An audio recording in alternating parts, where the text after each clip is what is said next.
നമസ്തേ. ഭക്ഷണം കഴിച്ചിട്ട് ഉറങ്ങാനുള്ള സമയത്താണ് ഞാൻ കയറി വരുന്നത്. I am coming when you are in sleeping mode. Not many are here. I interacted with a couple of people in the audience. It's a mixed audience in terms of the background. I'm not going to talk about technology beyond a point. I'm talking about the heart and not the head. Okay? Unfortunately, I misplaced my clicker, so I had to come here and change my slides.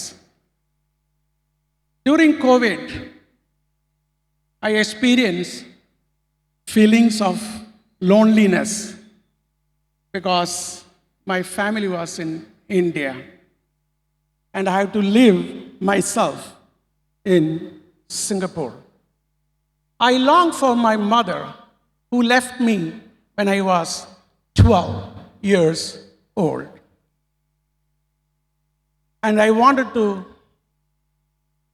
write about her. I used to write poems before my engineering days.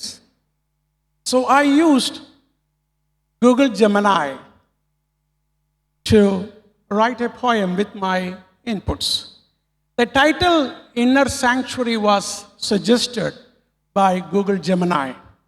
Craft a poem on the revelation that I got an inner voice, or in Malayalam, Ashariri, that the mother is within you or besides you. And the mother is beside you and everything will be all right.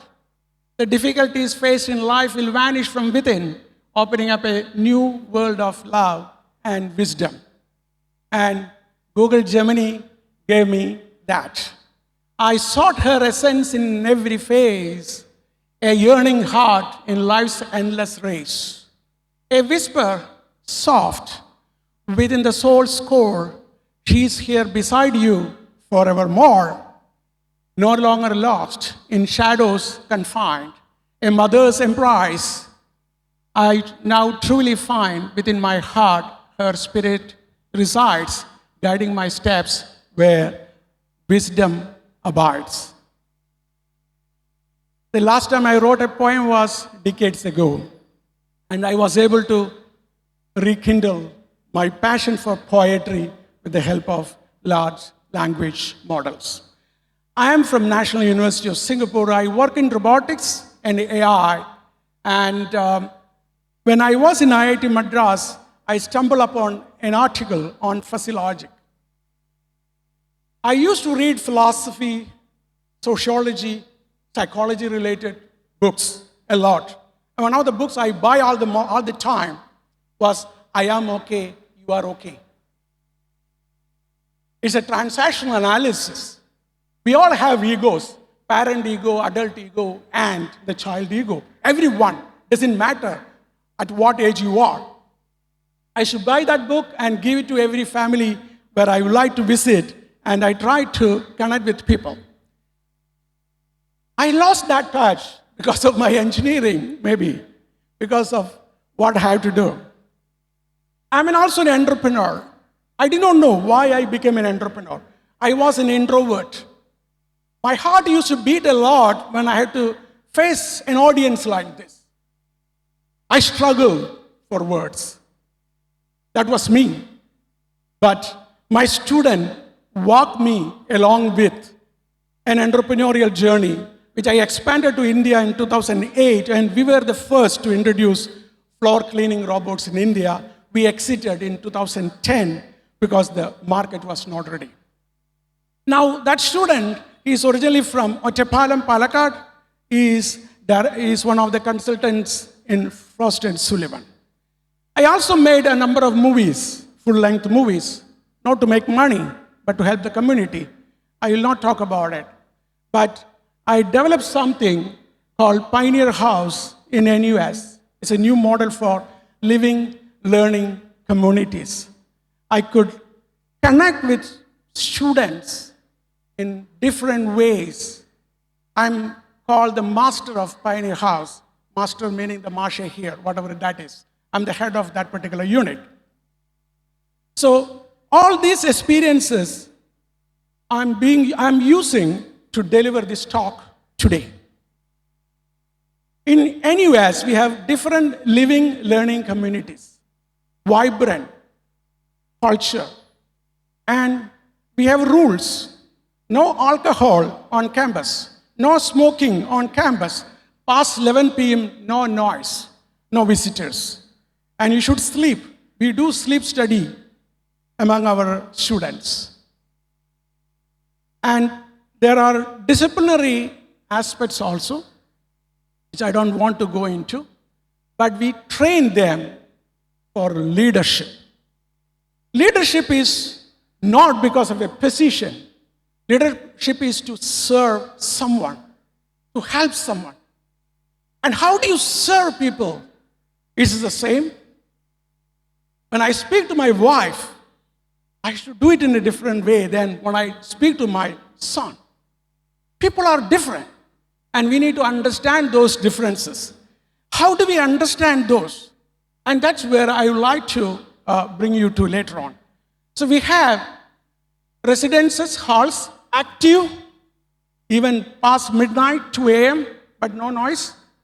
And residential colleges where academic activities are involved. And student residences, not much activity. So between student residences and halls of residences, it's a spectrum. And the university wanted something in between, balanced, work-life balance or study, activity balance.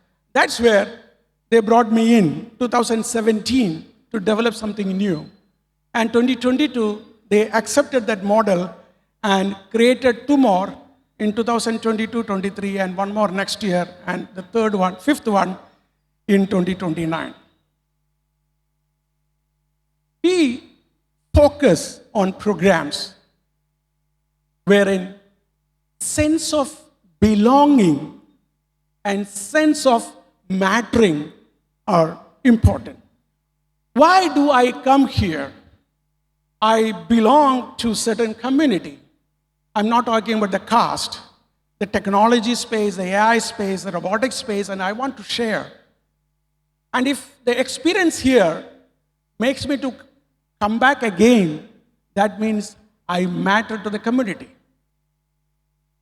It's a hostel model developed in 2017, vibrant living and learning communities. We have peer mentorship program. Senior students are selected, trained to help first-year students. We have proactive pastoral care. We keep track of the activities of students. And if somebody is not taking part, we reach out to them and to see what is going wrong.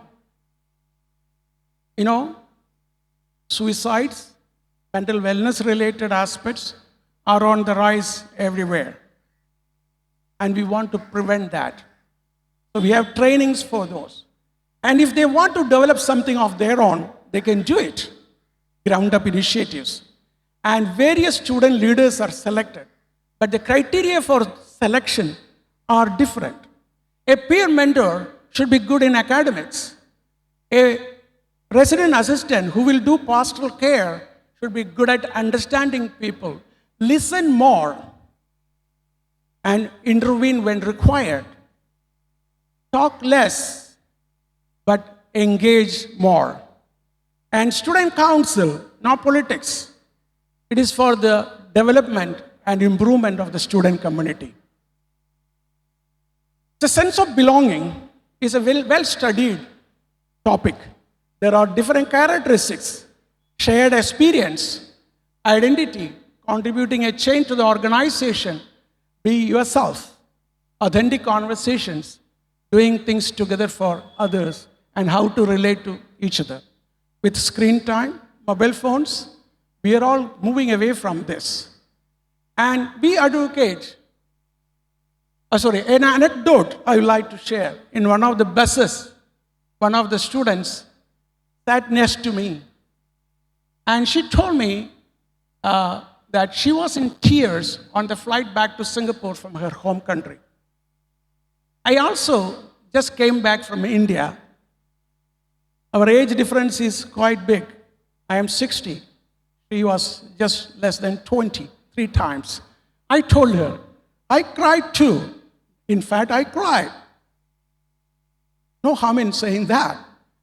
And in those authentic conversations, happy that she could share with me that, and I could share that with her. Again, a sense of mattering. She matters to me, I matter to her. We care and we do things genuinely. Now, I'm going to talk about understanding learners' thinking and behavior preferences for enhanced personal learning.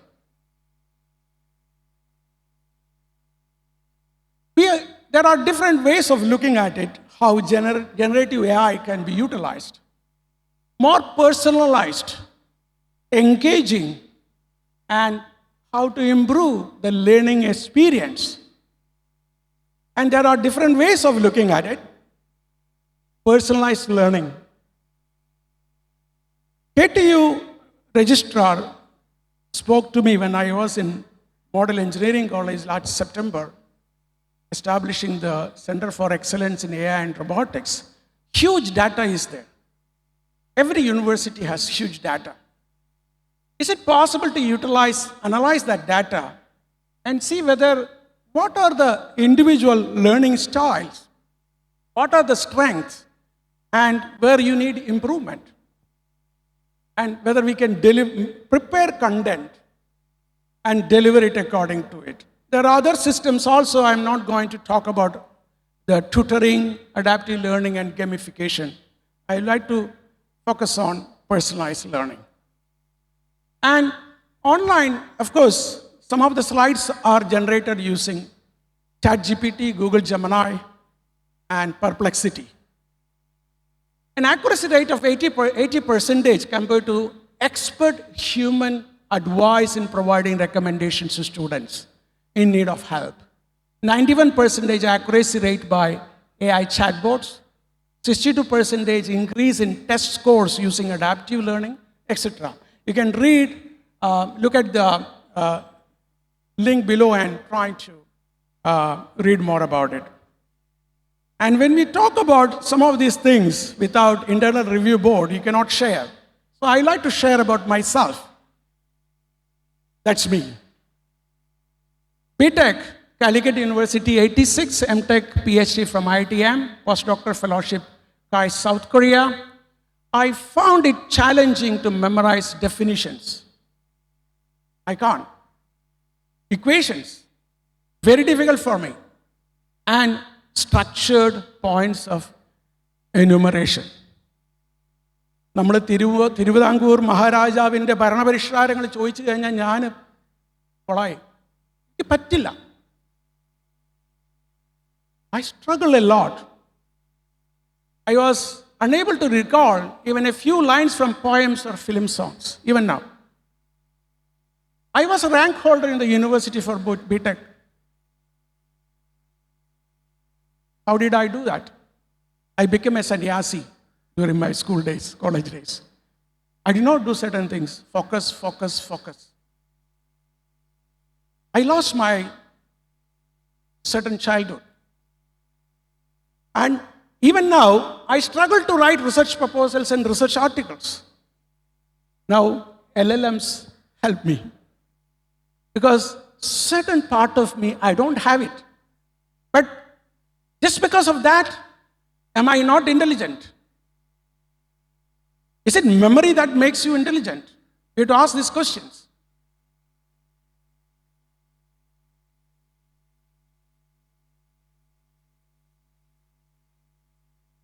So I found great joy in entrepreneurship.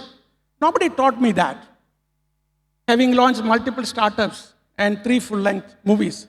Why did Prahlad do that? Why? How can he do that? So let me go a little more.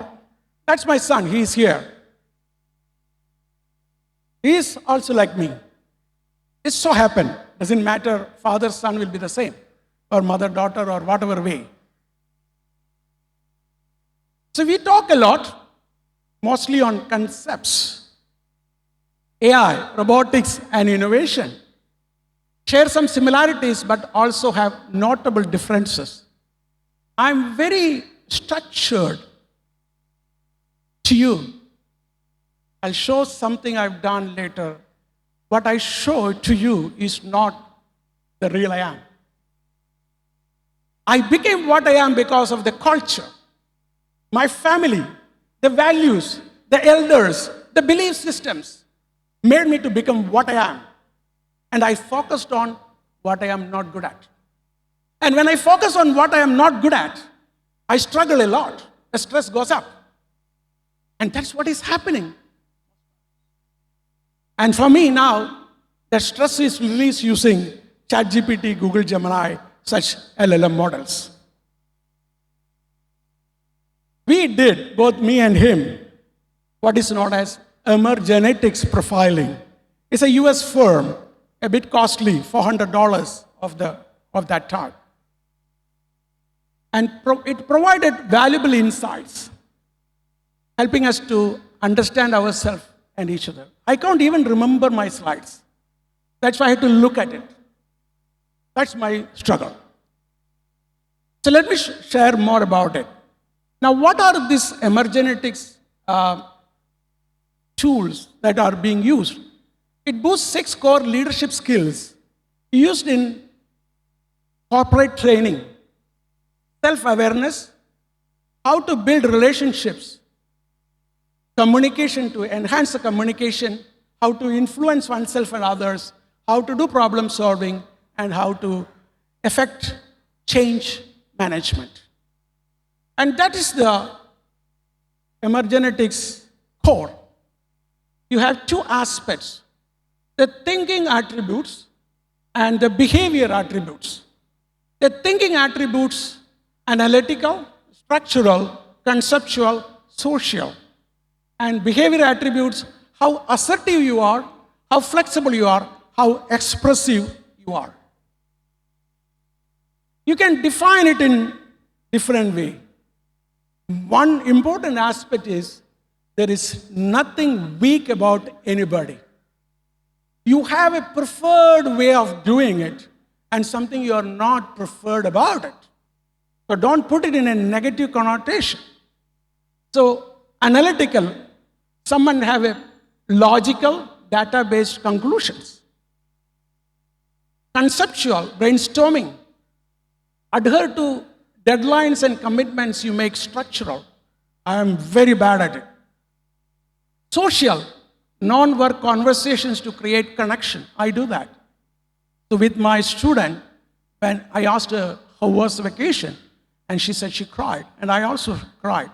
Social, empathy part of it. Expressiveness, heads up when expecting people to contribute in a group setting, demonstrate non-verbal cues and encouragement. The range can be there. You can define it in different ways. Analytical is credibility, structural is dependability, conceptual is freedom, and social empathy. So analytical, conceptual, structural, and social. Analytical, we ask these questions, what and why? Clear thinker, logical problem solver, data-driven rational, learns from mental analysis. Conceptual, imaginative, and we always ask the question, why not? Intuitive about ideas, being visionaries, enjoys the unusual, learns from experimenting. Burning the fingers. I burn my fingers through entrepreneurship. Burn, literally. And structural, practical thinker, likes guidelines. If you give a problem to a student and that student's structural is prominent, if you don't give enough guidelines, that person will be impacted. Cautious of new ideas, predictable, learns by doing. Social, who, relational, intuitive about people, socially aware, empathetic, learning from others. So, with that, I would like to share my profile along with my son's profile. My analytical, conceptual, and social, 32% each. My structural is just 4%. The minimum is 3. For meaning, little more than that 3. And I am talkative, I am forceful, I welcome changes. Now, my son is 30 years younger to me. That is his profile. I've taken permission from him to present this here. He's in front of here in the front row. His conceptual is 41%. Fires, neurons firing. Why not? Why not? Why not? Very difficult to deal with him. My wife finds it difficult to talk to him. Not a negative comment, okay? Not a negative comment. His structural is 3. 3 means almost 0. He's not structured.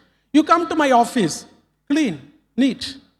My structure is less, but I invested my time to become structural. He doesn't invest. He doesn't want to. So there was a time, I didn't put it here, when we came during COVID time, we slept in the same bed, and I saw in the morning a sheet was folded properly by him. I took a photo. He was changing. Influenced by me. We all influence everyone. So this relationship may not be possible all the time. It will not be the way it is. With that, I was able to gain a much clearer understanding of myself, my son. And I did it for my students, PhD scholars, as well as the student leaders. Out of 626 students in the residential living learning space, I've done it for about 10% of the students and others around me. I learned Chanda, Tayambaga, during my school days. I did my Arangetam, the first initiation in a temple, in 1982. I used to wonder why I did this. It's a very structured activity. What made me to become? That's the main person in the middle. Her beatings should never coincide with anybody else's beatings. That is Taram Peda. Taram Pedachu Kotanam. Dana Tayam Paga. Why? The different kalas, kala 1, 2, 3, different meters and different stages. Very difficult for me to struggle, to learn that. And I looked at it after emergenetics and I got the understanding of myself. We formed a youth club to support talented Chanda artists who was living in extreme poverty. I had the opportunity to learn from him for a couple of years. Others followed suit. While structured thinking was not my preferred thinking, my dominant social and empathetic tendencies made me to learn Chanda. If you ask me to play Chanda now, I can't do it. I need to practice a lot. And I try to make my son learn piano, guitar, everything. He never picked up anything. He never completed anything. And everybody was worried. Why should I worry? Let him be who he is. We should allow him to live the way he is built. He is made to this world. It is not his choice. And we have to extend all these to our students. Every student out there. Every person that we have around us. When I came here with the humanoid robots, long back, 15 years back if I'm not wrong, my picture was, one of the slides was this, Ananda Shayana. Some of you are devotees. For me, I'm not following the Bhakti Marga. I'm more of a Jnana Marga person. I need to know what that is representing. I learned from others, spoke to a lot. Vishnu, Vishwam Vishadi Iti Vishnu. The Sanskrit Anvaya for Vishnu. That permeates across the universe. That is the space. That's why we have like this for the Vishnu. For Mahakal, it's present, future, and the past, the three lines. And we want to see that space in our own form. We brought that avatar, or we thought of that avatar in our shape. Why should God take the form of a human in the first place? So powerful, omnipresent. Do we think our shape is so good? We think we are intelligent. Are we? It asks these questions. Then I understood the Ananda Shayana, the Shesha Naga. Shesha is what is remaining. Naga is formless. What we can perceive is Vishnu in the human form. What we cannot, that is the Shesha Naga. So that helped me to understand it better. That's the only way I can remember about the concept behind it, whether it is symbolic or otherwise. So I need to help myself to learn the way I want to learn. I struggle in examinations. And I think the earlier speaker was talking about the memory-based. I don't have memories much in terms of repeating something. I struggled a lot then, and now I don't have any written exams.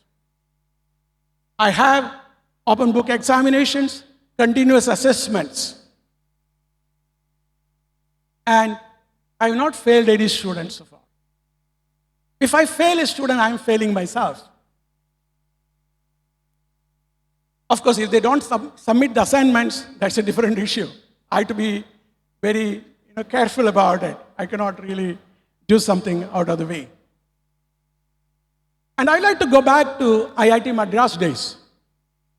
I learned robotics from one of the professors. I didn't write the steps, matrix, the row versus the column, row versus a column. I did it with my head.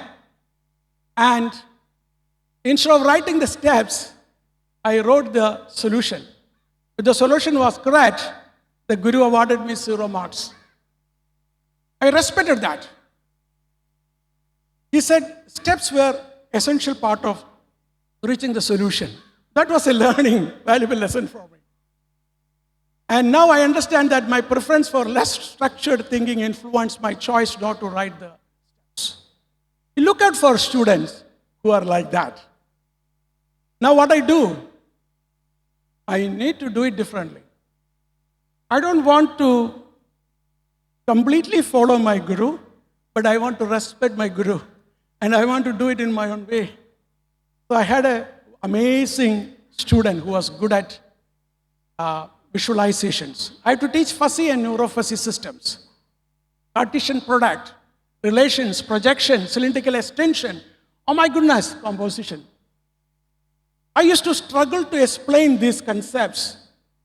I can understand, I understand, I think I communicate well, but students were not able to understand it, and 1 hour was not sufficient. I had to spend another half an hour or more. But then, somebody help me. That's my student. I'll show some slides here from my courses.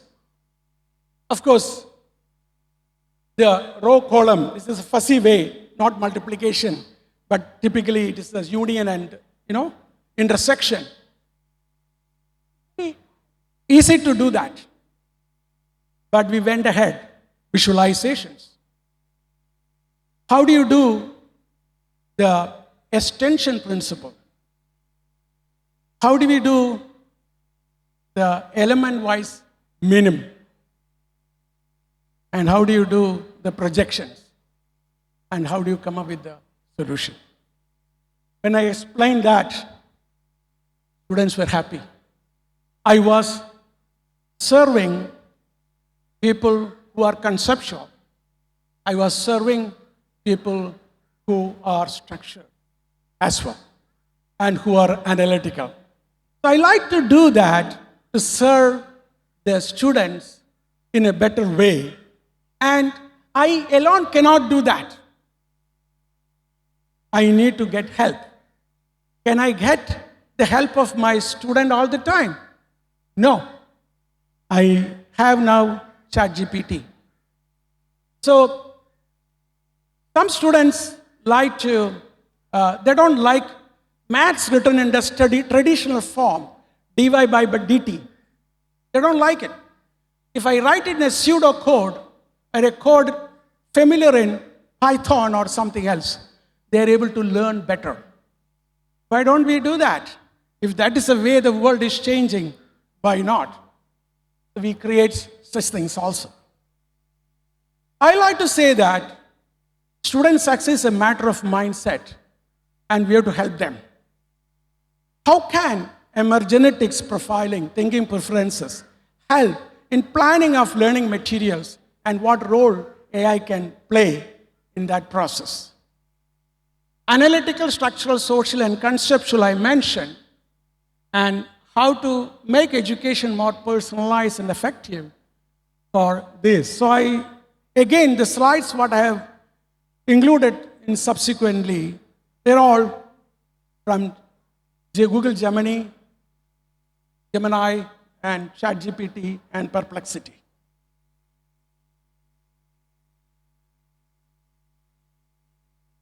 Analytical thinkers, the focus, logical reasoning, data-driven, learning materials, charts, graphs, case studies, problem-solving exercises, strategies, provide detailed analysis and allow room for critiquing.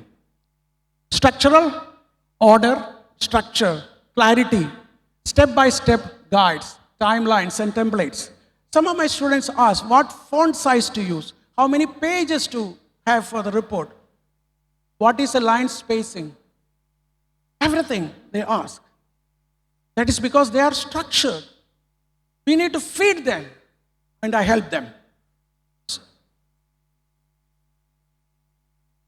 So this is for a cyber physical systems course.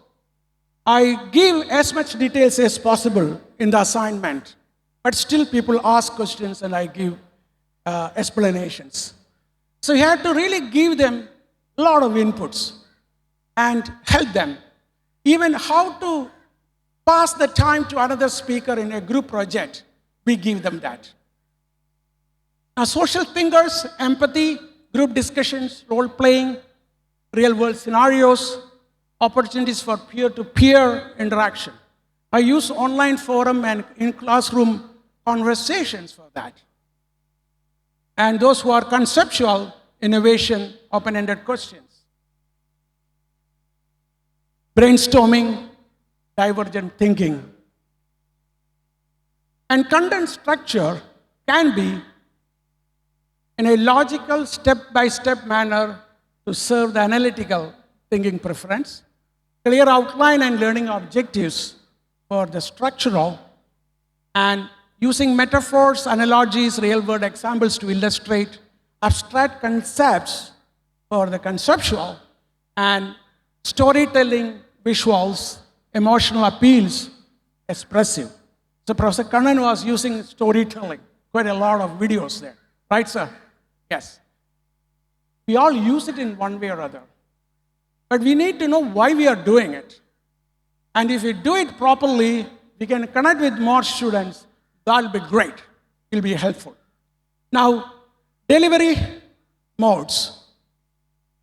Data-driven insights. Statistics, findings to support the content. Checklist. Some people really want to create a checklist, to-do list. I have to do something lately that someone I hired was not having a strong structural preference and not fitting into that particular role. And I had 4 meetings. I brought HR to communicate to that person that you should move on, don't stay here. You will struggle, and others will struggle. I will also struggle, and let us do not struggle. And that helped that person to move on. It happened last week. Conceptual, creative thinking, and expressive multimedia elements, videos, animations.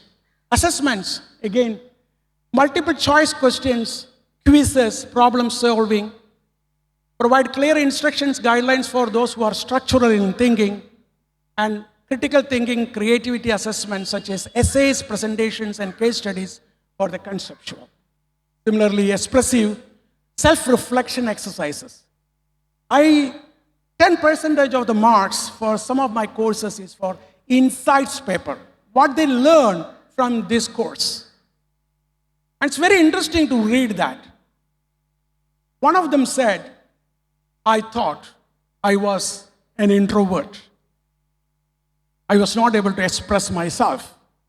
But I put the names of the people on the table. I talked to them one-to-one. I can't remember the names. And they said, I've become confident to express myself. I think I can reconsider about my evaluation about myself as an introvert. And that was an amazing revelation I could read from them.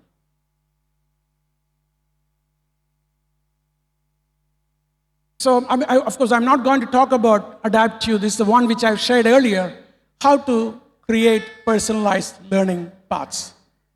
Blending the science of emergenetics with the innovation of AI, we can unlock the potential, honor the individuality of every learner. So you can use AI to transform your content. I did that for once ChatGPT came, Google Gemini came, I do that. Certain concepts I learned in my school days or college days, I want to revisit them. Did I learn the particular way my guru taught me? Is that the only way to understand it? So I give an example of proportional integral derivative control. Integration in the past, it is about your parents, the parent ego. Your experience helps you to really give a weightage. The present is your reaction now, at this moment, your adult ego. Future is predictive, the trends possible. And my guru explained that, and one of his students wrote in the exam in IIT Madras, I don't remember the mathematics. I remember the example you gave me about the parents and present and the future. And my professor, that guru was great. He gave full marks to that student because the guru taught him that way and he remembered it and you have to respect it. The guru is not to punish. Guru is to transform individuals, make them great, put them on the shoulder and launch them, never to come back. I have, my students are here, and none of them. One of the students in NIT Calicut, for an MTech examination, I took 2 hours to ask questions. He was explaining to me, oh yeah, you're there. Even for his PhD, he didn't have to face that much. And the lecturers in NIT Calicut, at that time REC Calicut, went on to the stage for the discussion to continue for 2 hours. And I told him, that was not to criticize you or critique you, that was for me to learn from you. We have to be a learner. A guru can be a learner too. So, analytical learner would like to have data-heavy content. Social learner will be more interested in collaboration-driven activities. Natural language processing, large language models can be useful in all these regards.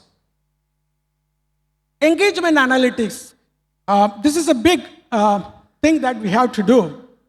Last week I was in a brainstorming focus group discussion how to have a topic with AI So Professor Ravi, he was talking about using AI in medical space or autonomous vehicles. So certain areas you can use AI, that is X plus AI. How to do that? On the pedagogic side, on the content side, on the development side. On the other side, how to use AI in topics. Tools, I think I forgot your name. Okay, Aldrin was talking more about that, if I'm not wrong. In between, I had to go away for my lunch. Sorry, I did not attend all the talk, all the way.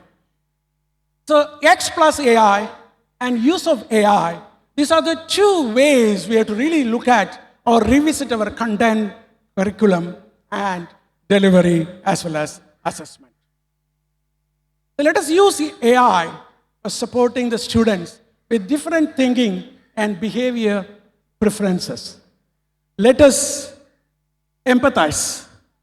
Thank you for listening to me. Any questions? Thank you, Dr. Prahlad Vadakkepatt, for your enlightening keynote on understanding learners' thinking and behavioral preferences for enhanced personalized learning. Your deep insights into leveraging AI to better understand learners' unique needs have offered us transformative perspective on personalized education. Your groundbreaking work in robotics and computational intelligence, combined with your dedication to fostering emerging talent, underscores your profound commitment to innovation and education.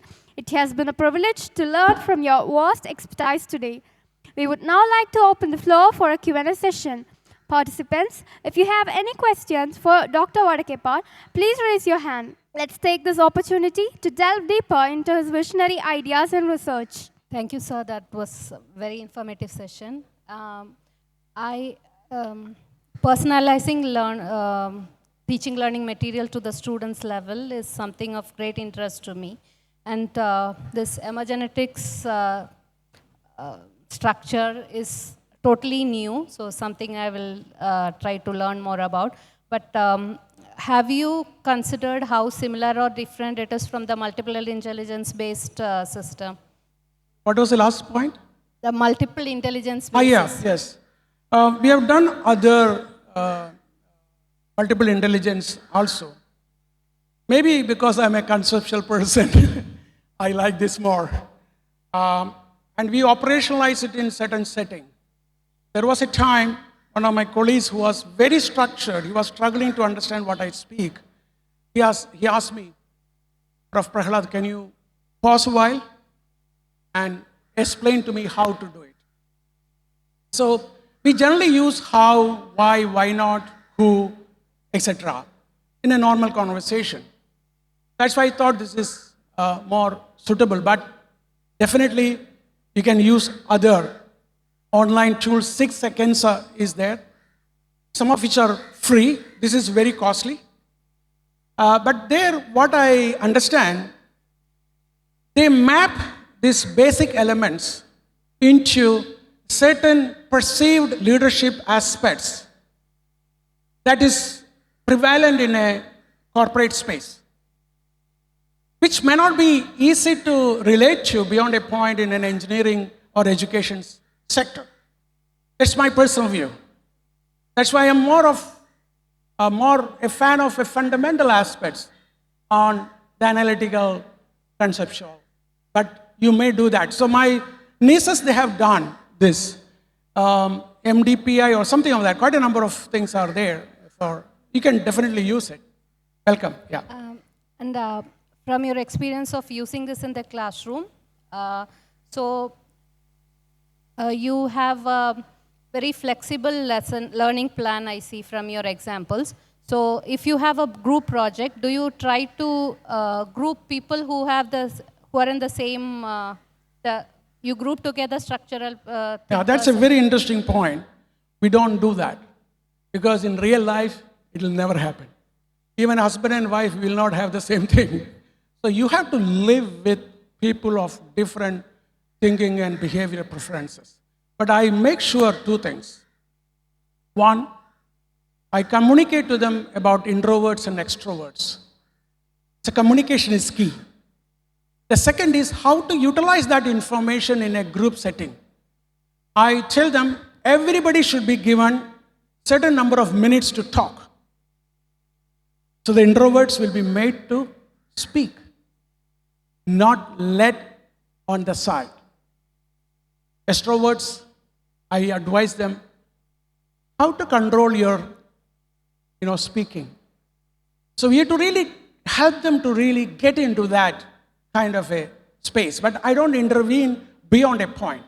But if somebody is not contributing, I ask them to communicate with me, and I talk to individuals as well as a group, and I do peer evaluations. So I had a situation where 3 of them did not like the 4th person, and they gave very low percentage of contribution. I spoke to him. Actually, it was not that. What he presented in a particular manner was not acceptable to the other people. So I did not reduce marks. So you have to be very mindful about it. It's almost like they're speaking different languages. Yeah. Even though, okay. If I may ask one more question. So, Can you keep a little more closer to your mouth, please? this particular tool you said is very expensive, so you can't possibly use it to categorize the students as such. In some situations, peers or mentors can help with this categorization, or will it cause people to be branded in certain ways? Or Yes. and here also a self-branding. So Yeah. when I was using multiple intelligence, in some ways I used it as an excuse. No, I can't do this because I am not a visual learner, kind of things. Very well put. So if I knew about this in my childhood, I never become what I am today. I did not invest in a structured way to really uplift myself or position myself in a different space. Very well. So that we have to be very careful. That's why the self-awareness is important. And there is another consequent to this. How do I communicate? There is another online tool called sound wave. It's not the sound in the sound of engineering and science point of view. How do I sound to you? How do I sound to her? How do I sound something to someone? You need to be careful about that also. So you have to have the inner confidence to understand yourself. That's a self-awareness. But don't be a prisoner of what you think you are. I have become more than what that is. Structural, anything you do, you look at me, even shaving my head, mush, everything I do very systematically. But that's not my natural preference. I can become that. But our students, they know something about it already. We all know about ourselves, but we don't know how to compartmentalize it and conceptualize it beyond a point. But we try to invest our time in something which we are not good at. And we neglect what we are really good at. And that is another flip side of that. One last question, if I Yes. may. So the structural and analytical, it is the way of thinking or learning style? Because personally, I'm a very disorganized, unstructured person, but my thinking is extremely structured. So what is this about? It is the personality, learning style, thinking style? Because Now we have what is known as genotype and phenotype. Okay, genotype is what we are born with, phenotype is environment makes us what we are. So various aspects, including beliefs, make us to do certain things which are not naturally what we are. So your question is specifically, I forgot about it. nature versus nurture? Sorry? No, my question is, when you say someone is, you said you are structural or conceptual. okay, So yeah. is that? Yeah, I think that's something that we have to be mindful about. I don't have a clear answer at this moment. Definitely, I asked my trainer how to do that. But my immediate thought is that don't be a prisoner of anybody evaluating you. You are much more than, you can become much more than anything that is possible. That's my strong belief. So was this some kind of a genetic test or like a No, psychometric? it's only online. So- Thank you. Thank you so much, sir. Thank Thank you you. very much. Thank you, Dr. Vadakkepatt, for taking the time to address these questions with such clarity and depth. To express our heartfelt gratitude, we would now like to present you with a token of appreciation. I invite Dr. V.A. Arun Kumar, the Director of IHRD, to kindly come forward and present the token of gratitude to Dr. Prahlad Vadakkepatt.